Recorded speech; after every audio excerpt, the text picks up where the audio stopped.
Hello, everybody. Scott Golden here with the Golden Opportunities Coaching YouTube channel, and today we're going to talk about ways to know you've been friend zoned or reasons that you might have been friend zoned. Of course, friend zoning is the often unfortunate, nature of ending up in a situation where you see someone romantically, they don't see you in the same light, and you have to deal with the emotions and the difficulty of that.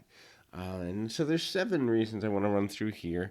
The first is they don't know you're interested. So lots of times we think we're being pretty direct about our interest in a person, our attraction to them, but we may be reserved. This is especially true for people that are highly introverted or people that are shy, people that have anxiety.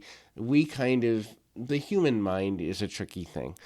Our intentions, which often we underdeclare or are unclear about and somewhat ambiguous about from time to time, our intentions often motivate us to be unclear with what we're looking for out of a situation. And so, clear and concise communication is the key to getting things out in the open when it comes to attraction for almost every person. And when they don't know that we're interested, they won't even put forward the nature of kind of like, hey, I need to respond to this. They'll kind of sidestep things. The next is we wait too long. So attraction is one of those things where it's really tricky.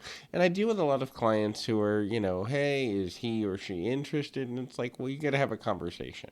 And they're like, I'm not ready. Okay, well, I'm not ready for a few weeks is fine. I'm not ready for a month, maybe even 2 might be fine. But I'm not ready for 6 months or longer can often lead to a person going, okay, they're not really that interested. I'm misreading the signals they're giving off. I'm going to move forward because I don't feel like waiting forever. And so there's the old saying, in sports you never hit the shots you don't take, and I realize and recognize and completely empathize with people that struggle with emotions in nature of fear of rejection. But at the same time, when you do not take action as it relates to a desired relationship, you're rejecting yourself and the potential of what's there. So the self-rejection of not taking action can often be just as crippling as the traditional rejection of being told a person's not interested. Another thing is effort of consistency. So a person who is interested in a romantic relationship will make time to spend with the other person. They'll learn about their interests. They'll make time to converse with them via text message, or via a more traditional method like ultimately maybe spending time with them in person or spending time with them by phone or Skype call, Zoom call, whatever have you. But the consistency of putting effort in is there. And so the reality of the situation is when consistency of effort is there, a person might be able to deduce, and often is able to deduce, hey, this person might have a romantic interest in me. When you're inconsistent, when a person is inconsistent, deducing that and understanding that might be often very uncomfortable and take a lot of time. Um, Ultimately that becomes problematic for lots of folks. The next one is the desire not to lose a friendship, and this is a really big one. So, when a person has been in your life for an extended period of time, or even if you've had a crush on them for an extended period of time and you've built at least enough rapport where you don't want to lose them, the fear of losing the friendship and changing the dynamic by showing romantic interest can become paralyzing for lots of people. And so the nature of it is, well, the what I call the self-deluded lie. The self-deluded lie is that, hey, if I wait long enough, my feelings will pass, and I don't have to confront the possibility of rejection or the change in the friendship that'll come if this person doesn't agree or doesn't share my feelings.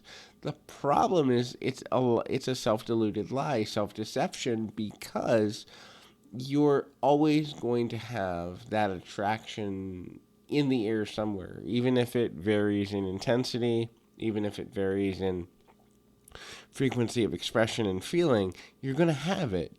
And so until you confront it or at least talk it through, it's going to be there. And oftentimes, many times, people will hold on to something for months, and in some extreme cases, even years, and they miss potential partners because they're holding on to the wrong idea of a person, or they're holding on to the fear associated with, changing the dynamic and losing a friendship. The next unlike to it is if you have a long history with somebody, the longer the history, in a lot of cases, the harder it is to declare emotions. Because, hey, if I've known you for 5 years, I don't want to risk losing 5 years worth of tears and laughter and joy and sorrow and emotional intimacy and inside jokes and all of those things. And so, if I don't want to risk losing those things, the best way to not lose them is to not declare, hey, I'd like to take this to the next level. Again, the trouble with that is ignoring it doesn't mean it's going to go away. The fear of rejection is another motivating factor, probably the most common root cause for people being friend zoned. Look, there are 7 billion people in the world, and although this may shatter some people's illusions, in a lot of cases there is no such thing as one person that fits you for a lifetime. Now, there are people, and certainly in previous times, more people than current day uh, experience, where you meet that one person and you stay together for 50, 60, 70 years until you pass away. But in reality, for most people these days, who we are changes and evolves so much in a day-to-day basis that, you may be attracted to someone for a couple of years, and then where you're going in your life changes, where they're going in their life changes, and the attraction sort of fades based on the evolution of who we are as people. It doesn't mean that you don't take the chance to declare how you feel, but it means the fear of rejection is a paralyzing fear. Again, if you aren't saying anything, you're rejecting the possibility that it could end positively. And this is especially difficult for people that have anxiety or high stress level, or they've been rejected before when declaring emotions of a romantic nature for another person. The more trauma one has around the idea of being rejected, the more likely it is that they're going to struggle in this area. The last one is it takes time. Sometimes people have to process emotionally for a couple of months. This is especially true for people that have previous relationship traumas and negative views about trauma. I know in my own case, I've had a couple of cases where it took me several months, if not over a year, to get over a previous relationship honestly. Like, I could have put myself out there sooner. I could have been in a situation and have made the mistake of being in a situation too quickly, but different people heal at different rates.